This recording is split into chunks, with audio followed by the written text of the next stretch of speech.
Cole Neesman did a great job today, especially early on. I thought our guys did a phenomenal job making some adjustments once we got the second time through the lineup. We had some opportunities to get a hit and to kind of take a lead. They were kind of in the middle, and then at the end, and we told our guys what Cal State Fullerton was going to be in regards to what kind of offense they were going to run, and so they were prepared for that. And we made it pretty clear they're going to force you to make mistakes. And unfortunately, we made some mistakes and they capitalized on it.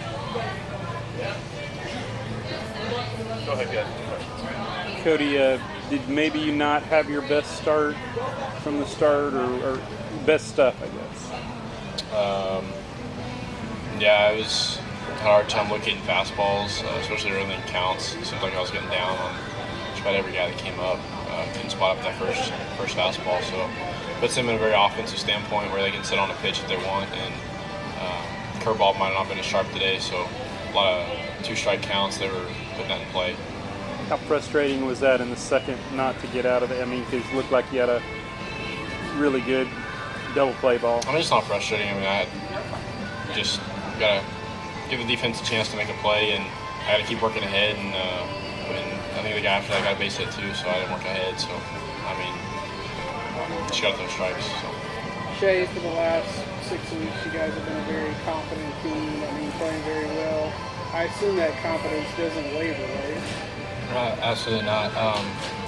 Today was one of those days where we weren't in our best, and Cal State Fullerton played a really good game. So, we're going to come out tomorrow just like we have been this past 6 weeks. Nothing's going to change. We're going to have the same attitude. What was he beating you with early?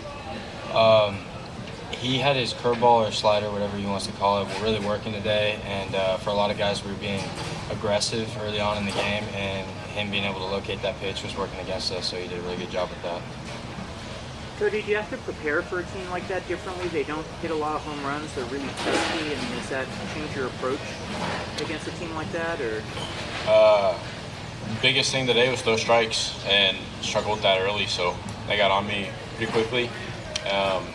Changing approach necessarily, not necessarily, just locate the fastball early and follow it up with a good strikeout pitch, and just wasn't able to do that today.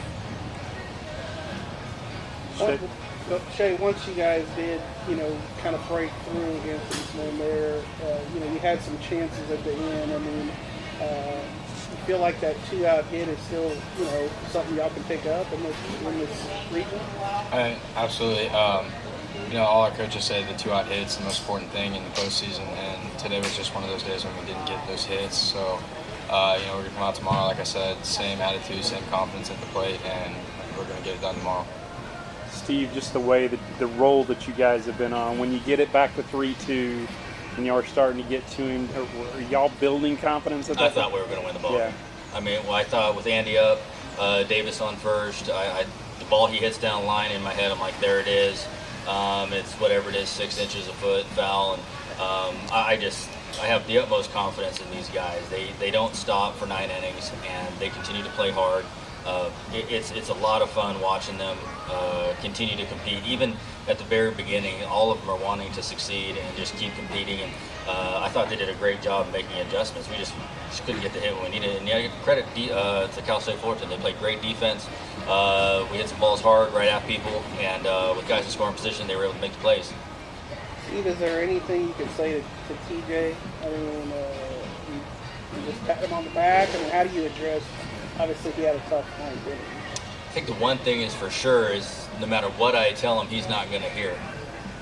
You know what I mean? Like everybody, and he is probably one of the biggest. When people make mistakes like that, I tell you one thing: the last thing they're going to do is wait for someone to tell them they made a mistake. They're well aware of it. The biggest thing is that I will tell them is just make sure you don't backpedal, and we talk about that on a daily basis. It got up in the wind. He thought he was under it, and I can tell all of a sudden the wind pushed it a little bit further, and he started backpedaling, and then that's what happens. But yeah, there's nothing I'm going to tell him that he hasn't really told himself already. Rod, what'd you think of Andy's at-bats? What's up, Shotgun? How you doing, sir? Good. What'd you think of Andy's at-bats? I mean, he goes 0 for 4. His stat line doesn't look good, but, I mean, I think he saw 25 pitches. What'd you think of the quality of those at-bats, even though he wasn't rewarded? Andy Thomas is one of our best hitters. His average shows it. He can use all fields. He doesn't force at bats. He doesn't try to make something that's not there.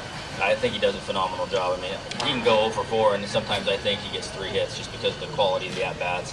It's pretty rare that he ever comes back and I'm like, what in the world was that? He does a good job not giving at bats away, and that's a pretty tough thing for a sophomore. Rod, do you come back with Hayden tomorrow? Yes, Hayden Kettler will be going tomorrow, and everybody's going to be on the board except this guy. Well, maybe he might be on the board.